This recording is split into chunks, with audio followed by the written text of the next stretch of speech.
إن الحمد لله نحمده ونستعينه ونستغفره ونعوذ بالله من شرور أنفسنا وسيئات أعمالنا من يهده الله فلا مضل له ومن يضلل فلا هادي له وأشهد أن لا إله إلا الله وحده لا شريك له وأشهد أن محمدا عبده ورسوله اللهم صل على محمد وعلى آل محمد كما صليت على إبراهيم وعلى آل إبراهيم إنك حميد مجيد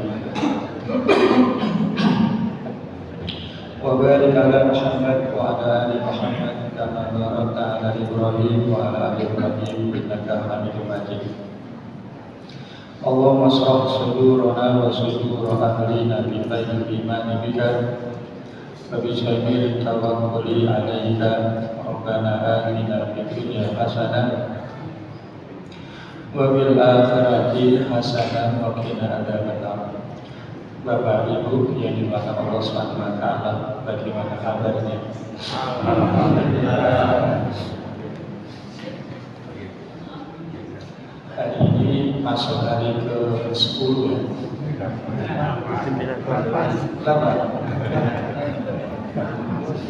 Cepat selesai ya.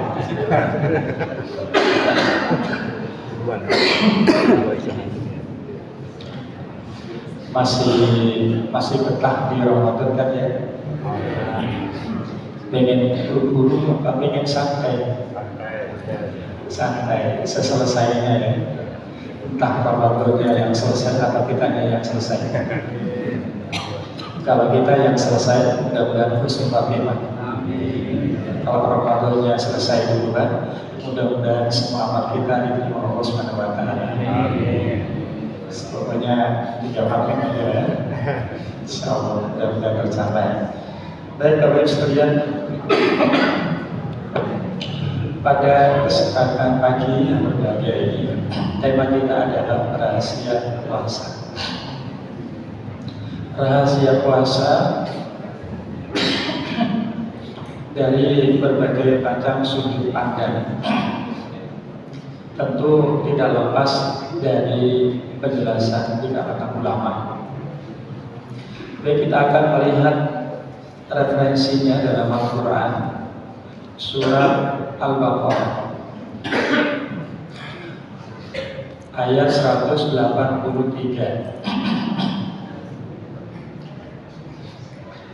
Kalau di pertemuan yang lalu, sebulan yang lalu, ini menggambarkan awal. Waktu kita panjang Pak ya? Sampai jam 8. Karena kita libur ya. Barangkali ada yang di musuh Fatimah Hukum hari. Di pertemuan yang lalu, ini menyinggung sekilas karena ada keterkaitannya. Dari ayat 183 sampai ayat 185 itu ada tiga keterkaitan yang tidak bisa dipisahkan satu dengan yang lain karena masing-masing terikat dengan kemuliaan, dan kemuliaan ini datangnya langsung dari Allah Subhanahu wa taala, sehingga tidak boleh acuh-acuh, tidak semangat, tidak boleh diremehkan karena kemuliaan itu datangnya langsung dari Allah Subhanahu wa taala. Baik pelakunya, satu pelakunya, yang kedua amalannya, dan yang ketiga adalah waktunya. Ya, pelakunya dimuliakan Allah, amalannya sangat maha dahsyat, waktunya juga dimuliakan Allah Subhanahu wa taala. Ini tiga keterkaitan yang tidak bisa dipisahkan satu dengan yang lain. Pelakunya itu dipanggil oleh Allah atas dasar status kemuliaan, bukan nama kita, tetapi dari identitas kemuliaan. Makanya dipanggil dengan kalimat apa? Ya ayyuhalladzina iman. Alhamdulillah sampai hari ini kita masih diberikan keimanan oleh Allah Subhanahu wa taala. Kemudian yang kedua, amalannya sangat maha dahsyat. Maha dahsyat balasannya. baik secara umum maupun secara khusus, yang kemudian dalam ayat tersebut disampaikan dengan kalimat kutiba alaikumusiyam. Jadi puasa itu adalah amalan soleh, termasuk bagian dari amal soleh. Dan amal soleh itu secara umum pahala dasarnya adalah terekam di surat ke-29 ayat 7, ayat 9, ayat 58 dan 59. Di sana disebutkan ada 4 urutan pahala besar yang Allah Subhanahu wa Ta'ala berikan. Pertama adalah diampunkan dosanya. Yang kedua, dibalas dengan balasan terbaik. Yang ketiga, diberikan istiqomah. Yang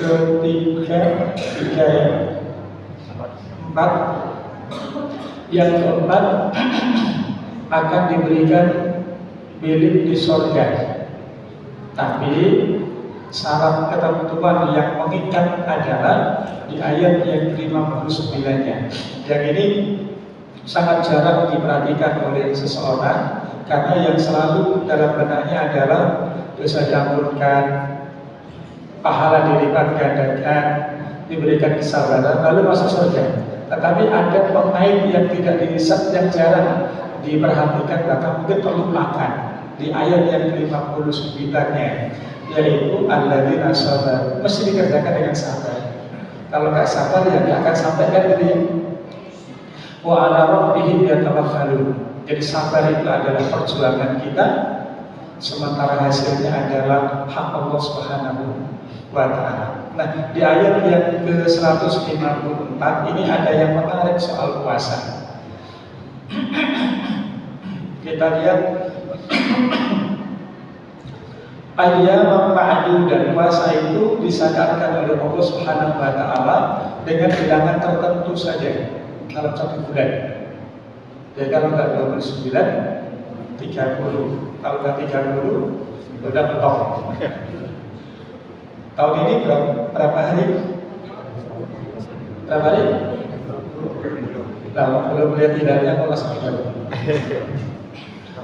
Sabar dulu. Mudah-mudahan 29 ya. Jangan sampai 28 melakukan satu. Nah, ini kaitannya Bapak sekalian. Kaitannya pelaku yang disebut oleh Allah dengan kemuliaan tadi itu, bila dalam melaksanakan Ramadan ada kondisi-kondisi tertentu. Ada kondisi-kondisi tertentu.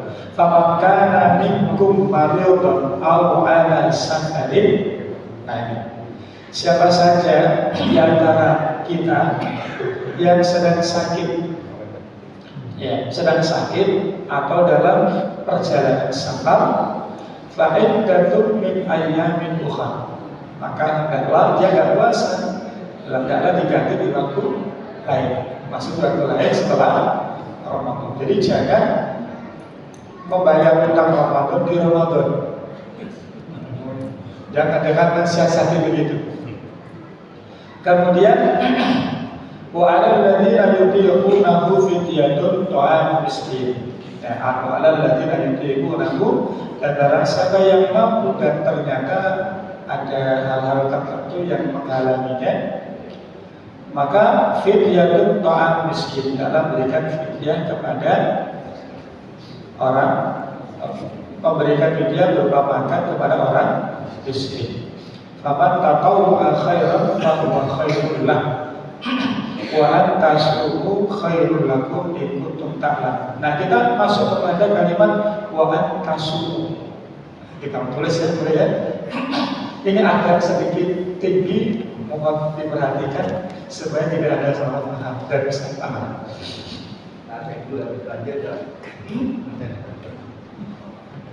Pertanyaannya habis kedua kok jawabannya banjir. Ya, kata banjir ya. Kata Allah. Seberapa sih kan? Sehingga adanya merah nggak apa-apa. Bapak Ibu merah nggak apa-apa. Kalau saya nulis yang di sana kelihatan ya Kelihatan orangnya apa kelihatan tulisannya? Stuck gede lagi. Kalau bisa Pak, yang kan ada yang gede segini. Nah, ini kalau tulisannya segini-segini udah sering begini susah nih. Terus pakai yang ini.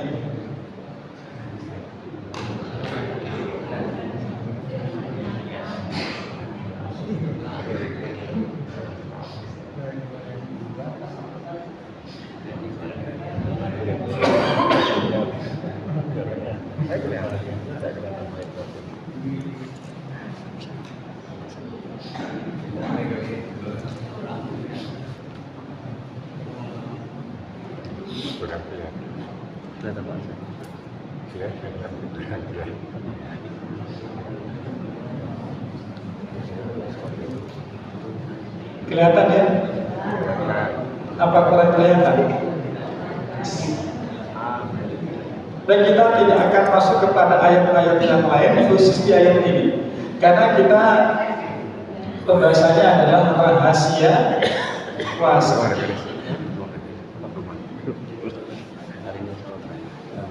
Insya Allah kita akan melihat sudut pandang lain. Gak ada lagi Pak? Oh iya, mudah-mudahan. Walan tasumu khairul lakum. Ada kalimat khair. Kemudian ada kalimat in kuntum ta'lamun. Ini sebenarnya kaitannya dengan orang yang memiliki udzur. Ayat ini berlaku bagi orang yang punya udzur dalam menjalankan puasa di bulan Ramadan, dan ada beberapa pilihan. Ya, ada beberapa pilihan. Mau fidyah, berikan makan, atau mau puasa, ya, atau puasa. Nah, perintahnya adalah wa antasumu. Engkau dalam melakukan puasa itu lebih baik daripada jika kalian mengetahui. Baik, mau diperhatikan Bapak sekalian. Puasa ini adalah pilihan Allah. Pilihan Allah disebut dengan khairul lakum. Itu lebih baik engkau jalankan in kuntum ta'lamun, jika kalian mengetahui. Lihat, perhatikan di sini, para ulama menyebutkan di sini disebutkan dengan khair. Khair itu terbaik, tidak hanya secara fisik, tetapi maknawinya juga bagus. Seperti ayat di surat Al-Imran, ya. Kuntum khaira ummatin ukhrijat linnas. Kalian adalah manusia terbaik. Para sahabat tidak hanya fisiknya saja sehat, tapi mentalnya juga sangat kuat dalam berjuang. Mudah-mudahan kita juga begitu, tidak sekedar sehat fisiknya, tapi juga sehat spiritualitasnya. Ya, contohnya ya gini, ke masjid dan sebagainya, bisa sabar dan sebagainya, itu kan rohiyahnya. Jadi tidak hanya fisiknya yang kuat, tetapi yang baik, tapi rohiyahnya juga. Nah, ada satu pertanyaan yang disebutkan oleh para ulama adalah bagaimana kita bisa mengetahui kalau puasa pilihan Allah itu terbaik? Maka lanjutkan ayatnya, in kuntum ta'lamun, jika kalian mengetahui. Ta'lamun itu berasal dari kata ilmu. Ilmu atau alimah. Alimah, ilmu ya, ilmu. Jadi untuk mengetahui bahwa puasa pilihan Allah itu adalah terbaik, meskipun tadinya ada pilihan, tapi Allah pilihkan bahwa engkau melakukan puasa itu jauh lebih baik. Nah, ternyata lebih baik itu dikaitkan dengan masalah ilmu. Sehingga kaidah ulama adalah mengatakan Allah ingin memberikan kita satu pelajaran untuk memahami bahwa puasa itu terbaik, itu harus dilalui dengan ilmu. Kalau bahasa ininya adalah rabtul Rabtul shaum bil ma'rifah. Jadi mengikat kebaikan rasa itu diikat dengan ilmu. Ilmu mesti belajar. Nah, di sini para ulama kemudian menyebutkan bahwa ini adalah motivasi. Kalau kita ingin menyingkap satu rahasia, kalau kita ingin memahami satu ilmu, maka jalannya hanya satu, belajar. Alhamdulillah. Kalau hitam lebih jelas ya. Kalau merah itu lebih semangat. Kalau hitam lebih kelihatan jelas, kalau merah lebih semangat. Mau hitam apa merah?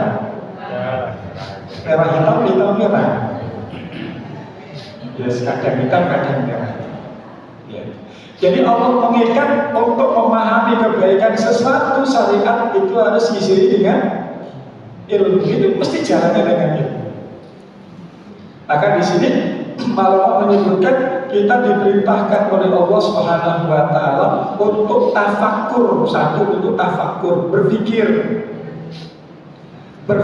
dan memfikirkan tanda-tanda kebesaran ayat Allah Subhanahu wa taala, baik itu kauniyah maupun syar'iyah. Dalam hal ini nanti akan terangkum antara syar'iyah dan kauniyah. Di puasa itu rahasianya keterkaitan antara kauniyah dan syar'iyah. Nah, ini. Maka kewajiban penuntut ilmu Allah wajibkan kepada kita semua. Alhamdulillah hari ini, pagi hari ini kita sama-sama belajar. Nah, dari sini, jadi ini pentingnya menuntut ilmu. Makanya Imam Bukhari rahimahullah taala beliau menyebutkan al-ilmu qabla al-qaul wal amal. Jadi sebelum kita berbicara, sebelum beramal, maka pintu pertama yang harus dimiliki harus atas dasar ilmu. Bahkan panggilan ya ayyuhalladzina amanu, wahai orang yang beriman, yang kemudian nanti diikat dengan amal saleh, walladzina amanu wa amilus sholihat, itu sebenarnya hakikatnya adalah diawali dengan ilmu. Karena di surah Muhammad itu disebutkan fa'lam, ya, fa'lam. Contoh ini ya. Nah, kalau ini lebih jelas ya. Nah, kalau lebih menyala. Fa'lam annahu la ilaha illallah.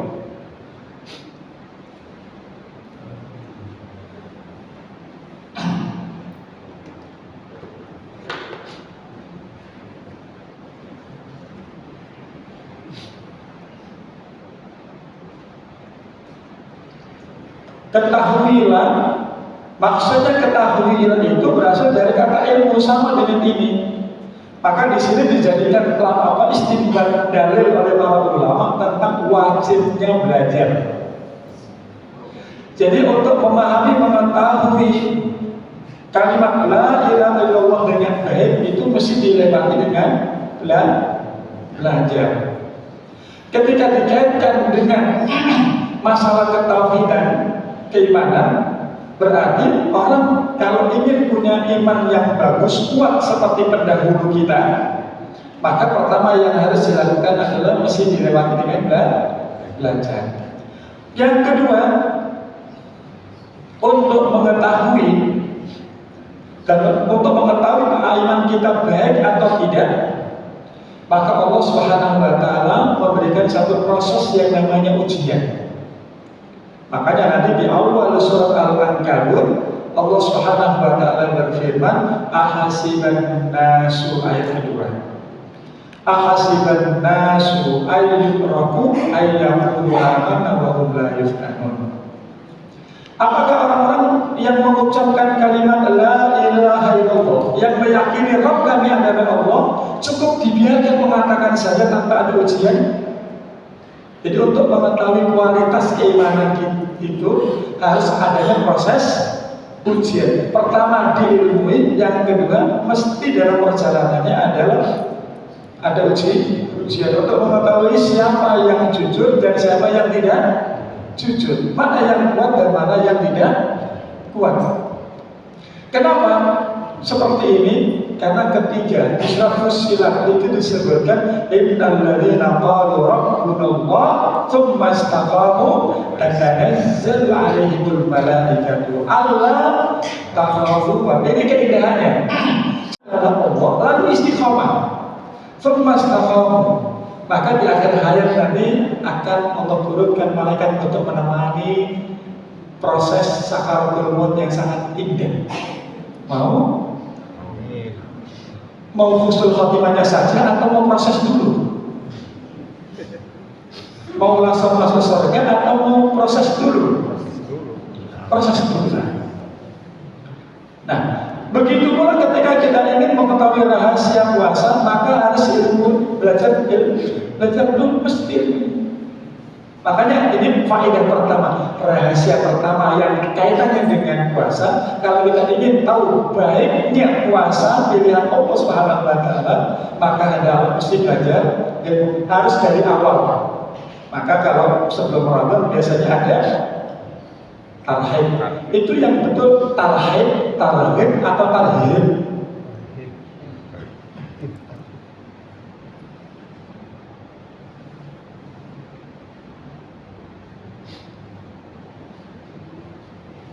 Kalau bahasa Arabnya susah ya. Tarhib, tarhib, tarhib. Ada tarhib pakai h, ada pakai h, tarhib.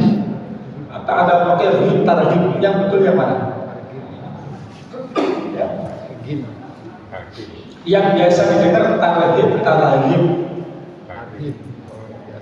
1, 2, 3. Yang 2 apa 3? 2 yang biasa. Yang 2 tarhib. Ini enggak? Sebenarnya yang apalagi yang pertama asing. Yang betul yang pertama. Tarhib. Wah, ini kalau nanti dijelasin malah habis ini. Yang betul tarhib. Tarhib itu lapang. Kalau luasnya lapangan itu namanya rahibah. Tapi kalau lapangnya hati itu namanya rahabah, yang ujungnya nanti pakai tarhib Ramadan. Maksudnya adalah menerima datang kabar dan mau datangnya Ramadan dengan hati yang lapang sekali, diiringi dengan kebahagiaan, diiringi dengan rindu. Kira-kira waktu ada kabar Ramadan mau datang, diiringi dengan gembira atau petasan? Diiringi dengan rasa rindu atau dan juga yang tidak kalah pentingnya adalah disambut dengan persiapan. Apa persiapan yang disiapkan ketika mau datangnya Ramadan? Itu yang penting. Jadi yang betul adalah rohani. Tarhib dan tarhib kan? Kalau tarhib itu motivasi, kalau tarhib itu berharap.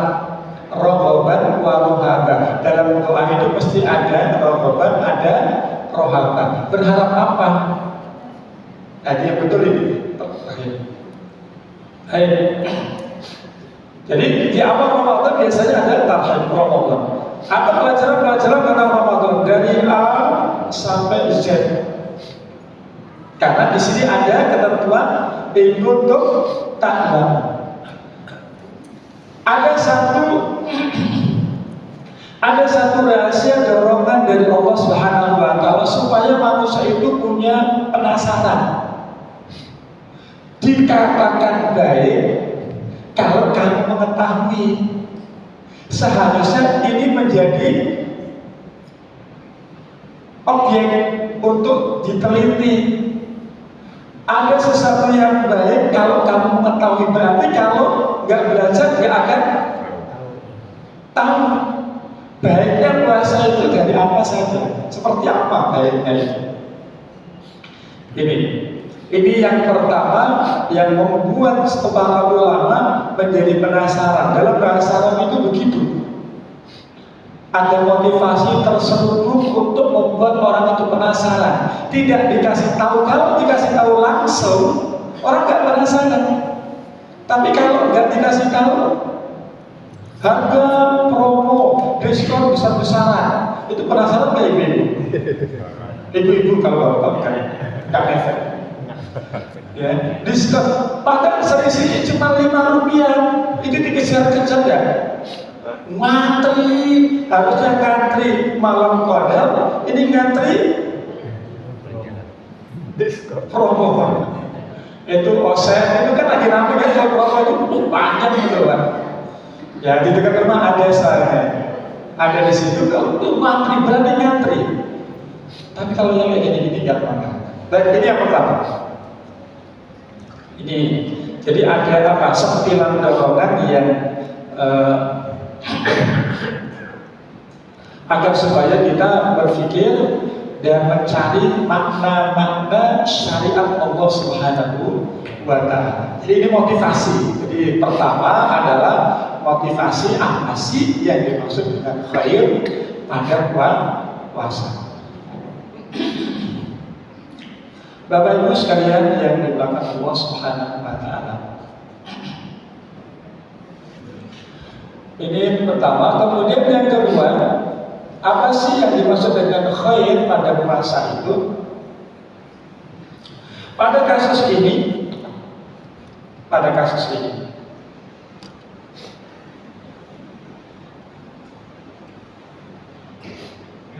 bisa dipahami ayat pertamanya insyaallah ya.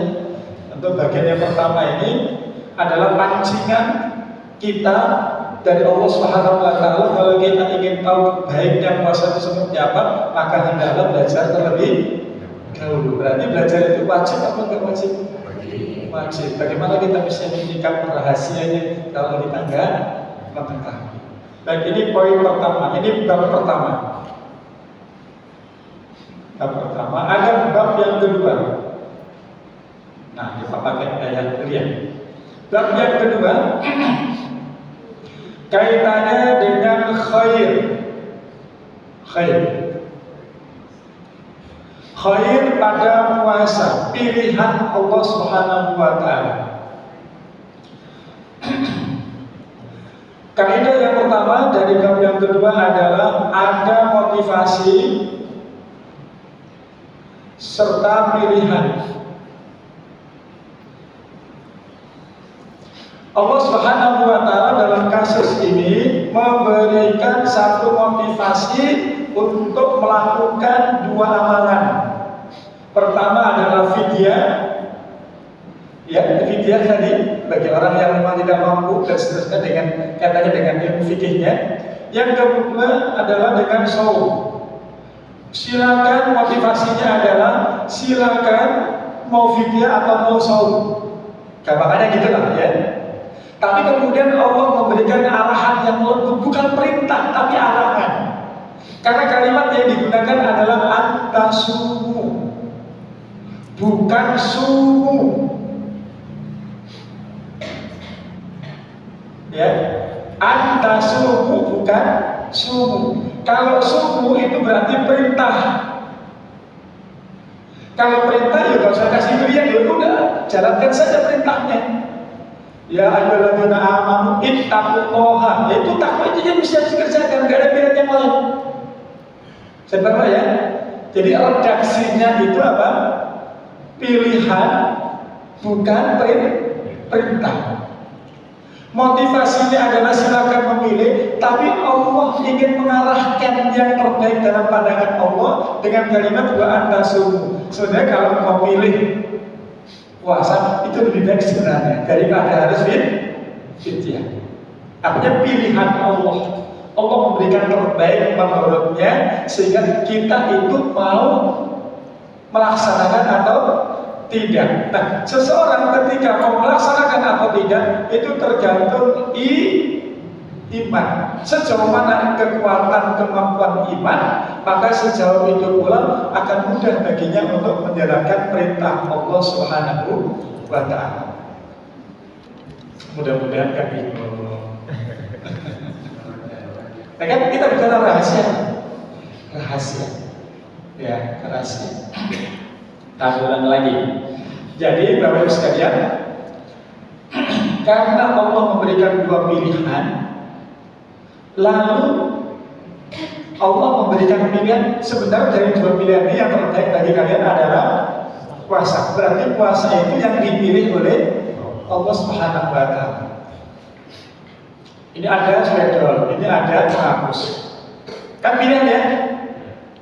Tapi lebih baik sih menghapus.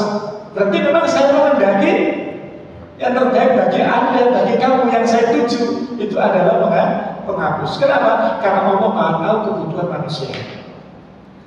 Karena Allah tahu bahwa amalan ini adalah yang terbaik buatnya. Bukan yang lain, tapi yang Allah pilihkan. Nah, ketika ada satu pilihan dari Allah Subhanahu wa Ta'ala, maka itu harus diikuti. Seperti dalam surat Al-Ahzab, ya, kami bacakan. Surat Al-Ahzab ayat yang ke-36. Ini kalau sudah ada pilihan ya. Jadi pilihannya itu lembut. Kalau perintah ya sudah, kalau saya pilihnya berarti ada satu kan. Kalau bilang sumu fa khairul lakum, kamu puasa saja karena itu lebih baik. Ya sudah, kalau saya pilih lagi. Karena perintahnya cuma satu. Sementara ini dikasih pilihan, lalu ada kesan lembut, arahan lembut. Kamu sudah pilih yang ini saja. Nah, berarti itu sudah menjadi pilihan Allah. Dalam kaidah Quran, kalau Allah sudah memutuskan sesuatu, memberikan satu arah pilihan tertentu, maka itu adalah terbaik dan hendaklah itu yang dilaksanakan. Kenapa? Karena keterkaitan dengan iman berarti saat itu ia telah menjalankan perintah Allah Subhanahu wa Ta'ala. Orang yang bisa menjalankan perintah Allah itu berarti imannya stabil, bagus. Makanya ayat-ayat panggilan itu selalu diiringi dengan kalau nggak perintah berarti larangan. Ya ayyuhalladzina amanu ittaqullaha, ya ayyuhalladzina amanu kutiba. Belum lagi ketika berbicara tentang kalimat kutiba, kenapa kok nggak kataba? Kenapa tidak menggunakan kataba yang artinya Allah memerintahkan? Kok diperintahkan? Kok nggak nanti kalau tahun depan kalau ada ini kita susun yang nanti kita kulik ya, kenapa Allah menggunakan kata kutiba? Kok nggak kata itu langsung berarti fa'ilnya, pelakunya ada jelas. Tapi kalau kutiba tidak jelas siapa yang memerintahkan. Kenapa kok seperti ini? Seakan-akan nggak jelas. Namanya majhul dalam bahasa Arab. Nah itu kemudian dikulik oleh para ulama, menghasilkan satu ilmu tadi ya, inspirasinya. Kalau ingin tahu baiknya puasa seperti apa, hendaklah pelajari dulu. Nah itu nanti soal. Kenapa pakai kutiba? Kok nggak kata? Ustaz menulis di papan tulis, ya, kan berarti jelas pelakunya. Tulisan itu tertulis. Apa nggak ada yang tulis? Kan nggak mungkin ujung-ujung kan? Kenapa? Kok ada ditulis atau tertulis? Kan nggak disebutkan pelakunya, yang menulisnya. Kenapa ada tidak disebutkan siapa yang memasukkan kutiba alaikumusiyam? Itu nanti ada rahasia. Dan kita lihat di surat Al-Ahzab surat 33 ayat 36. Itu kalau sudah Allah berikan pilihan, Rasulullah SAW jika telah memberikan satu keputusan, maka tidak ada pilihan yang lain. Kalau tidak ada udzur syar'i.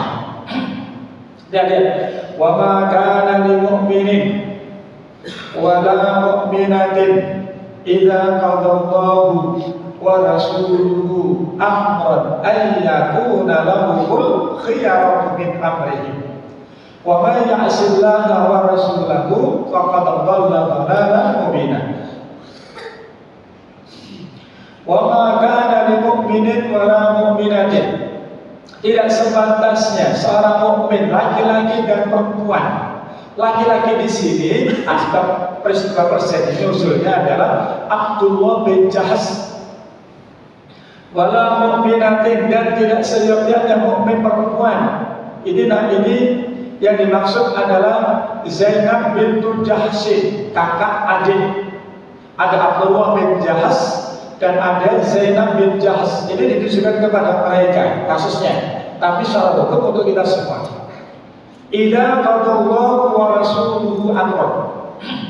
Idza qadallahu wa rasuluhu amran, jika Allah dan Rasulnya telah memutuskan satu perkara, ayyamuna lahumul khiyaratu min amrihim. Mereka masih cari pilihan yang lain. Kalau Allah dan Rasulnya telah memutuskan satu A, maka tidak ada pilihan yang lain. Harus dilaksanakan sami'na wa ata'na.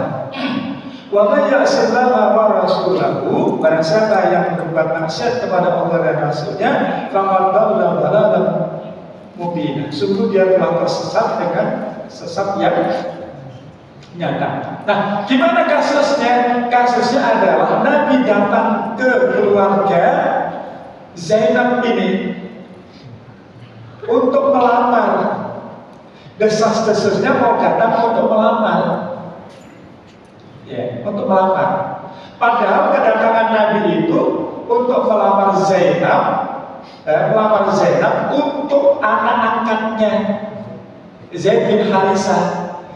Itu mantan budaknya yang dulu pernah dibeli di pasar Ukas. Ya, Nabi pernah beli itu. Mau dijodohkan dengan Zainab. Senang lah. Siapa yang nggak senang?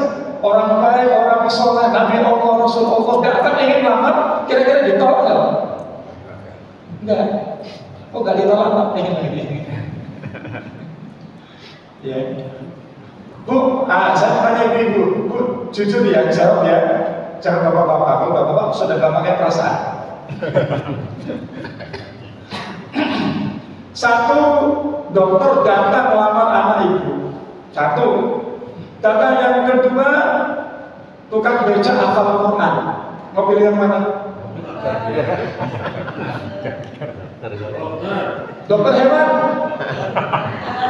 Gak apa-apa ya Pak, dokter kan? Ya keren-keren dikit lah ya. Pilih yang mana? Dokter. Kenapa? Untuk sepakat dokter yang dipilih ya. Masya Allah. Gak apa-apa. Dokter hafal Quran. Pedagang melintir hafal Quran. Pilih yang mana? Oh, dokter. Ya sudah, namanya pilihan. Mau diapain lagi? Ya nggak apa-apa. Ya, namanya juga pilihan. Yang disuruh pilih itu adalah bapak. Kalau balik, pilih apel atau pilih nanas? Kalau buah, kalau tinjuannya itu paham. Santai ya. Kalau tinjuan aspeknya dohir itu tadi tidak sebagaimana yang dimaksudnya, udah kita kasih jelaskan.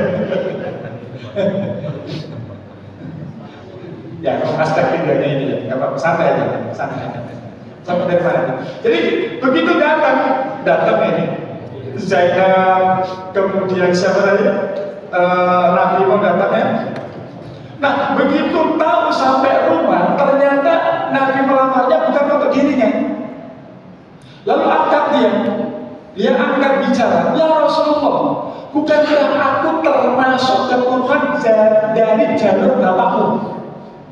Muhammad bin Abdullah bin Abdul Manaf dari keturunan Hashim sampai lurus kepada Nabi Ibrahim. Aku ini keturunan dari bapakmu, ayahmu.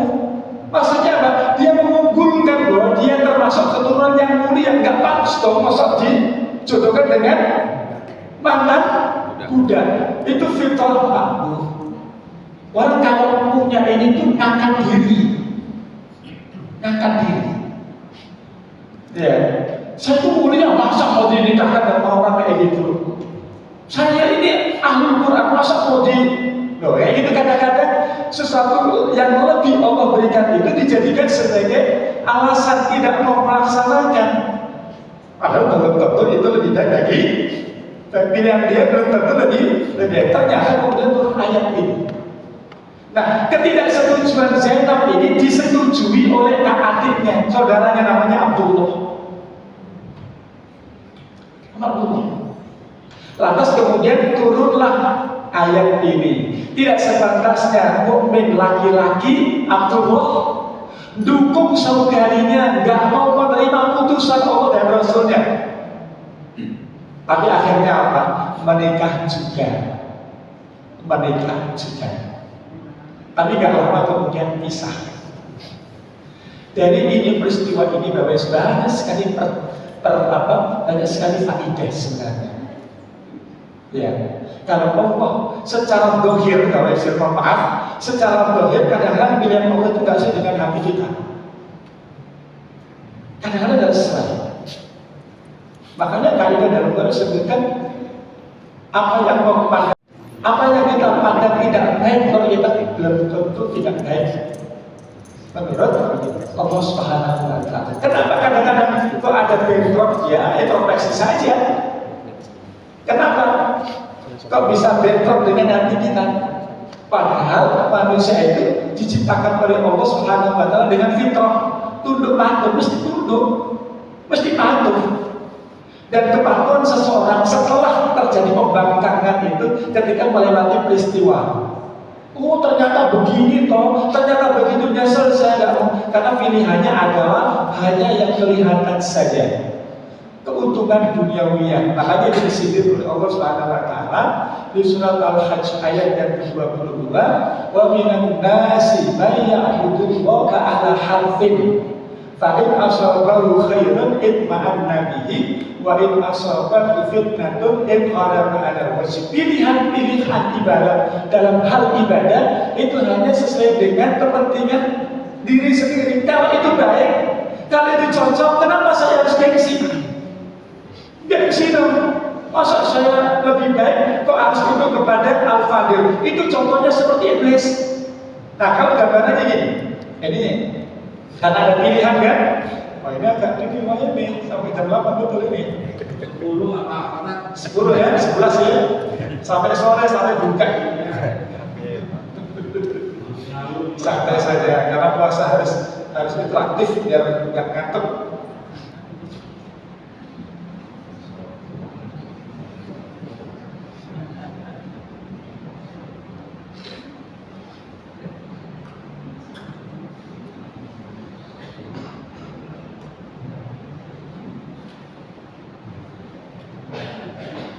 Baik, gambarannya adalah kalau iblis itu memposisikan Al-Fadil yang paling mulia. Kalau Fadil tidak lebih mulia, sama-sama mulia, tapi ada yang merasa lebih mulia. Ya mohon maaf lah, orang pintar dan gak pintar itu gimana? Merasa beda kan ya? Yang kursinya empuk dengan kursinya gak empuk kan beda merasa. Status sosial kadang-kadang juga merasa itu. Jabatan kadang-kadang merasa itu. Kekayaan, kepintaran, popularitas, senioritas itu kadang merasa begitu. Sama-sama bagus, cuma karena ada yang dia merasa lebih unggul sedikit saja, itu lebih hebat, merasa lebih hebat. Maka faedah dalam Quran itu adalah iblis memposisikan Al-Fadil lebih mulia.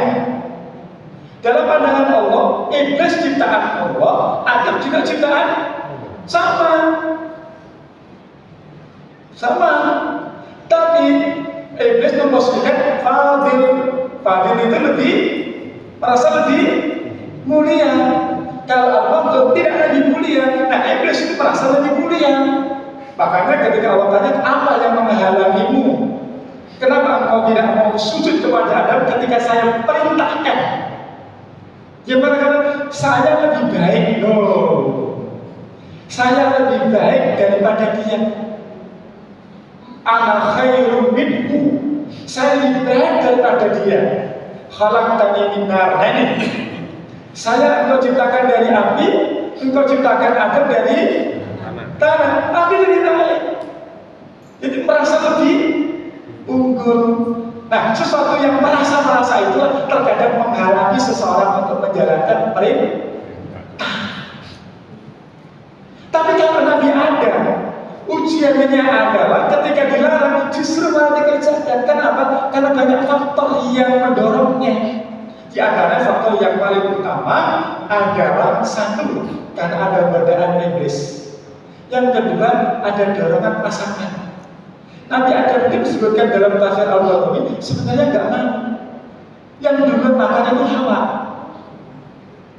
Karena tergoda oleh rayuan iblis. Nanti kita kalau ada data lagi kami sampaikan. Ya, nggak mau sebenarnya. Lalu kemudian Hawa datang kepada Adam memberikan khabar mabuk. Ini tafsir, ini tafsir ya. Akhirnya terseret untuk makan juga. Setelah itu baru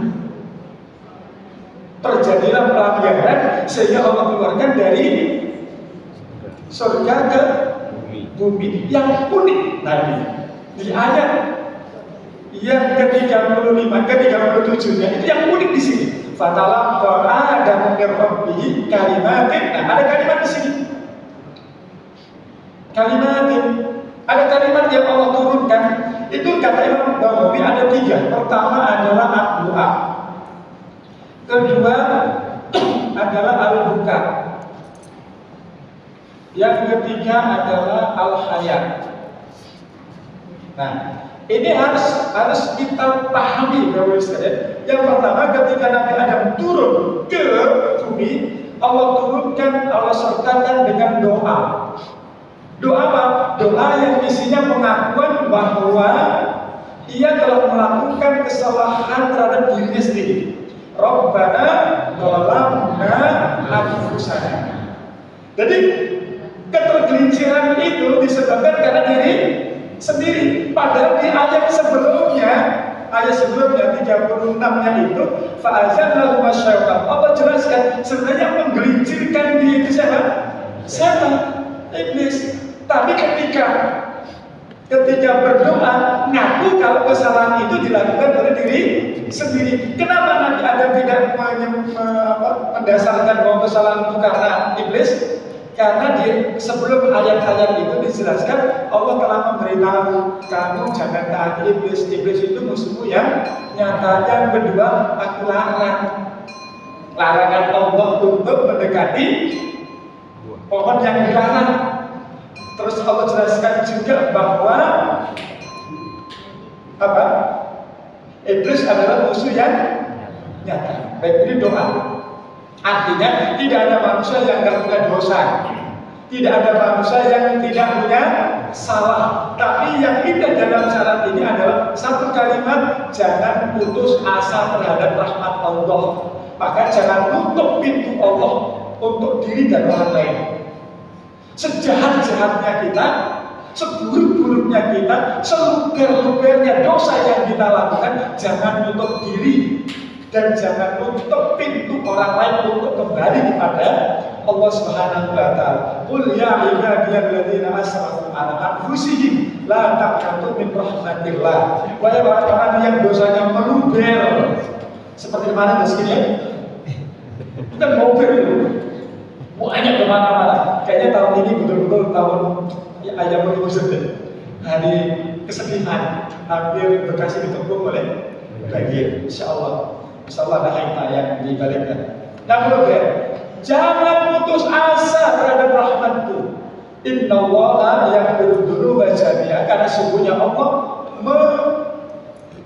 mengampunkan semua dosa. Ini satu. Yang kedua, ini rahasianya. Kalau sudah Allah kasih pilihan. Yang kedua, menangis.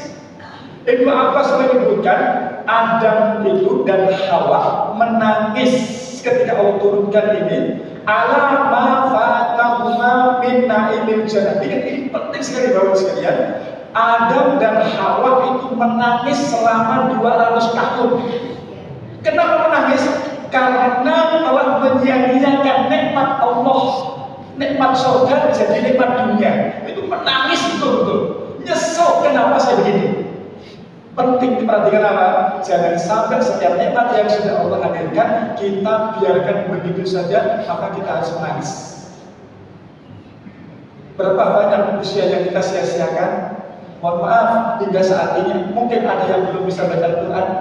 60 tahun nggak bisa baca Al-Quran, harus nangis loh. Berarti kita menyia-nyiakan usia itu. Buat apa hidup lama-lama kalau cuma begini saja? Dikasih fitrah, dikasih iman, enggak dirawat dengan baik. Itu harusnya nangis. Karena orang punya iman itu mesti nikmat. Nikmatnya apa?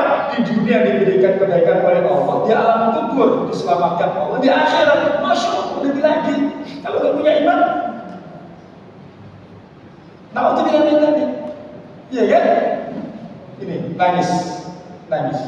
Dan Al-Qalab beliau mengatakan seandainya tangisan seluruh penduduk dunia dikumpulkan, maka tangisan Nabi Daud itu jauh lebih besar. Kalau seandainya tangisan Nabi Daud dan juga manusia seluruh yang ada di dunia, maka tangisan Nabi Adam itu jauh lebih hebat karena penyesalan. Nah, sebelum menyesal, ya, dikasih masjid oleh Allah, dikasih tempat ibadah. Ini adalah kesempatan yang luar biasa. Harus betul-betul dimanfaatkan. Kalau enggak, maka akan banyak kesia-siaan itu dan harus menangis karena telah menyia-nyiakan nikmat. Kemudian al-haya, nah di sini yang penting lagi haya, malu. Ya, Syahr bin Hausyab rahimahullah taala beliau menyebutkan bahwa Nabi Adam ketika Allah turunkan dari surga ke bumi tinggal selama 300 tahun dan selama itu pula beliau tidak berani mendongakkan kepalanya karena malu kepada Allah Subhanahu wa taala. Gimana enggak malu? Dikasih kok malah nyanyiakan, malu enggak? Malu. Kalau kita diberikan kebaikan oleh orang lain, lalu kita sia-siakan, malu gak ketemu sama dia? Malu. Kita dikasih amanat, lalu gak amanat, malu gak? Sesama manusia malu, tapi kepada Allah tidak pernah malu. Tuh saking malunya Nabi Adam kepada Allah karena menyanyiakan nikmat tersebut. Masing-masing kita memikirkan, kira-kira dengan banyaknya dosa, banyak pula enggak kita berdoa minta maaf kepada Allah Subhanahu wa taala? Seiring dengan banyak sekali nikmat yang telah kita telantarkan, lebih banyak menelantarkannya atau lebih banyak menangis? Kita lebih banyak sombong atau lebih banyak malu pada Allah? Masing-masing kita memikirkan itu. Na'udzubillah min dzalik. Ada rahasia.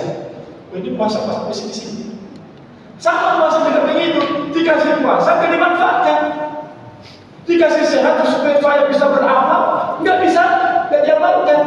Diminta bertemu dengan Ramadan, dikasih, nggak dimanfaatkan juga. Apa nggak malu? Apa nggak nangis?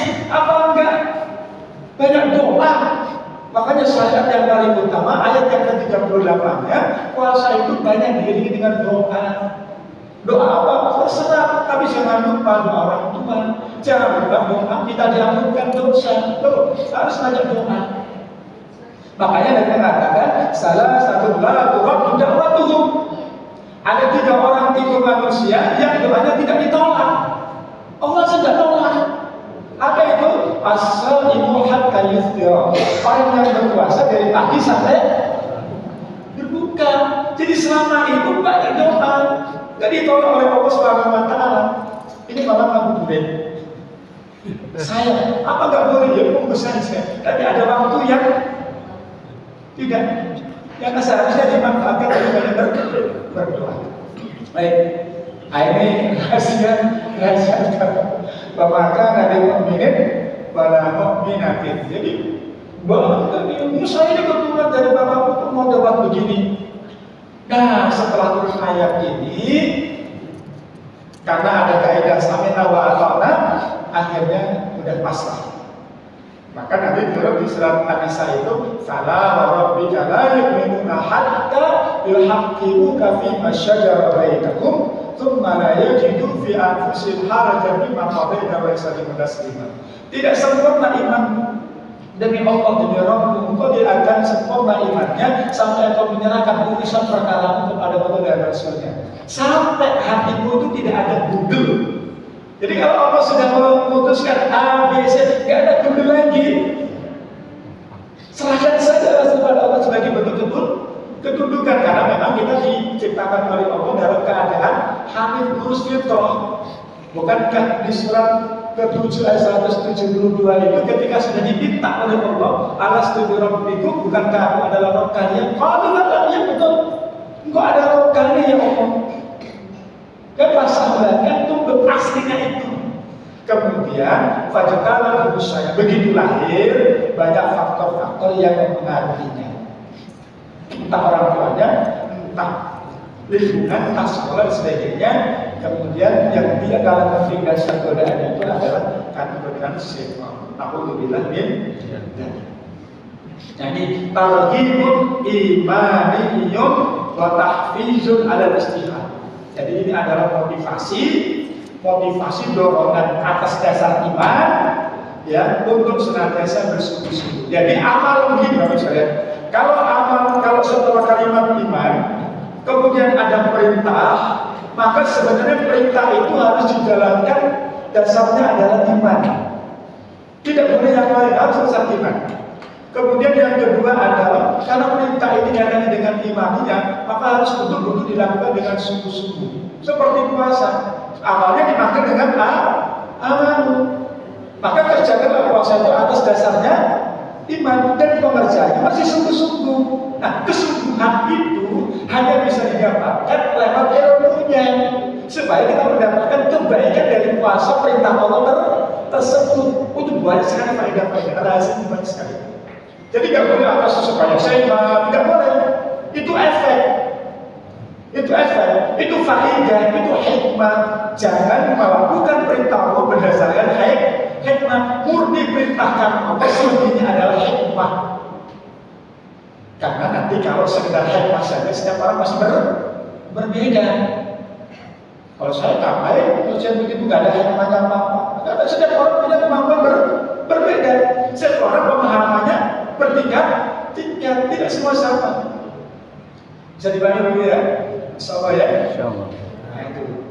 Jadi kalau ada pilihan-pilihan itu motivasi, kalau itu pilihannya dari Allah Subhanahu Wa Taala, maka hendaklah lebih baik dikerjakan. Sami'na wa ata'na, bukan sami'na wa asyayna. Kenapa demikian, teman sekalian? Waqtinamul fadl. Nah, ini untuk mendapatkan karunia Allah Subhanahu wa Ta'ala. Kita baru satu sudah sebelum. Sudah. Bukannya sebelum itu sampai 15. Sudah ya. Ini kita baru satu rahasianya.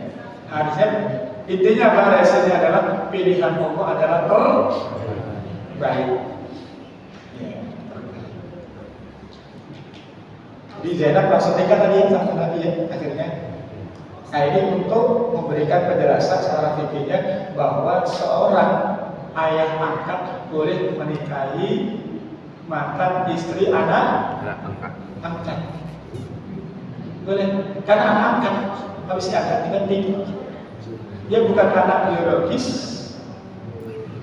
dan bukan anak syar'i, anak angkat. Jadi kalau ada punya anak angkat, ya, kok meninggal istrinya, boleh tak menikahi? Oh. Apa kata tetangga? Ayo kesana pun boleh, itu gak ada masalah. Karena memang bukan anak anaknya. Angkat anaknya bersatu. Angkat anak dapat Umur yang bersatu angkatnya. Udah dewasa. Ini harus dijelaskan lebih detail lagi. Ini kalimat yang luar biasa ini. Kalau motivasi ini, motivasi itu bapak-bapak. Demikian berarti bapak-bapak. Nah kita lihat dulu besok. Kalau ada ya berarti ngomong begitu. Dan Bapak-Ibu sekalian, dalam sejarah surah masih banyak faedah. Ini baru satu yang mungkin posisi kalimat itu sangat luar biasa. Nah, mudah-mudahan kita tetap semangat. Memberikan kita semangat sampai akhir Ramadan dengan pelaksanaan yang terbaik, insyaallah. Dan mudah-mudahan Allah Subhanahu Wa Taala menerima semua amal yang kita kerjakan dan Allah hantarkan dengan amal soleh ini kepada Al-Fatihah dengan panggilan terbaik, dimudahkan bisa menjawab pertanyaan di alam kubur, dimudahkan hisab kita di akhirat, Allah menjadikan hisab dan biasirat, dan ditenangkan dengan Nabi kita Muhammad Sallallahu Alaihi Wasallam. Keluar Ramadan mudah-mudahan fisik kita bersih, hati kita juga bersih, sebersih yang Allah mau. Amin. Tidak ada pertanyaan, 1, 2, 3. Mudah-mudahan. Oh, Udah suruh katanya. Silakan Bu, silakan. Ya, silakan.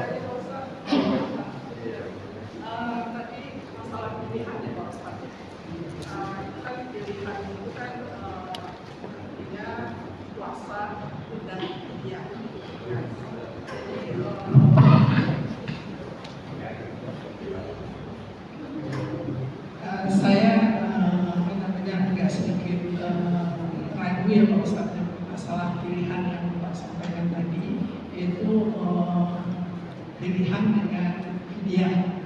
Nah, kalau sebagai orang awam itu tentu pilihan kita kan hadiah yang kita utamakan kan. Nah, ini bagaimana? Tapi tadi Pak Ustadz sampaikan kan kita harus pilih dulu gitu kan. Yang secara logika bagaimana Ustaz? Gimana Pak? Secara logika gitu. Secara Logika. logika. Kenapa? Masalah pilihan tadi. Oh, pilihan logika. Dalam pandangan logika. Ya. Ibu pilih mana kalau logikanya? Saya sebenarnya kalau sebelum memahami yang Bapak sampaikan tadi, saya lebih memilih dia karena itu kan lebih mudah ya. Iya. Mudah dan lebih apa namanya? Kebetulan waktu saat saya lagi lagi melahirkan dan punya anak gitu kan, dan menyusui, waktu itu saya tidak puasa dan itu saya lakukan dengan dia dan tidak diganti gitu. Makanya saya pikir lebih baik dia gitu. Kalau Pak Ustadz bagaimana Pak Ustadz? Terima kasih Pak Ustadz. Kan tadi menurut saya berarti menurut itu ya. Soal pilihan ini pertama tergantung kasusnya sebenarnya sih. Kasusnya harus detail dulu, baru nanti bisa diputuskan hukumnya menurut fikihnya. Nah, menurut fikihnya. Cuma karena materi kita kan nggak bicara fikih ya, kita ingin rahasianya apa sih? Jadi tergantung tergantung apa kasusnya. Karena kalau orang bayar fikih atau tidak kan tergantung kasusnya. Kalau tua, kalau sakit, yang bisa diharapkan sembuh dan enggak nanti berbeda.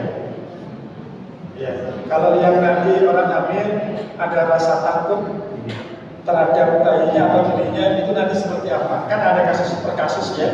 Nah tentu ini tidak sesuai dengan kita. Kalau untuk mengetahui lebih detail seperti apa ya nanti di sini harus mesti bertanya dulu. Jangan diputuskan sendiri. Nah kalau diputuskan sendiri itu berarti ya, tadi ini logika. Tapi logika juga akan mengatakan logika sederhana adalah bahwa tentu pilihan sangat jauh lebih baik daripada logika kita saja. Logika murni kita dengan pilihan tertentu secara logika pun sebenarnya pilihan tertentu lebih baik karena kita orang beriman. Maka harus diputuskan dengan ilmu. Karena kita selalu bicara logika tadi ya. Jadi logika kita sebenarnya mengatakan bahwa pilihan yang terbaik ya sesuai dengan hukum, bukan berdasarkan di kita. Nah, bagaimana ya tergantung kasusnya. Nanti kita bisa diskusi lebih ini enak, ya. Atau nanti bisa ditanyakan kepada yang lain lebih detail lagi kasusnya per kasus. Jangan apa ini masuk ya, nanti harus per kasus. Karena detail banget, harus per kasus ini. Ini nanti seperti apa, lu bisa masuk ini pandangan ulama seperti ini. Nah, itu ya, sebenarnya itu. Jadi jangan dipilih sendiri. Logika kita ya seharusnya pakai dulu itu kan logika juga itu. Logikanya adalah kalau ingin mendapatkan jalan terbaik ya hanya jangan memilih sendiri, kecuali kalau memilih sendiri memiliki kemampuan. Kalau belum punya kemampuan sebaiknya ditanyakan. Ayatnya kan jelas pas sekali ada zikri ditutup menataplah tanya kepada. Mudah-mudahan Allah mudahkan kita semua diberikan kuat dan mampu. Cukup dulu itu jawaban sekilasnya ya karena pertanyaannya global jawabannya juga. Kita tutup dengan doa majelis. Assalamualaikum warahmatullahi wabarakatuh.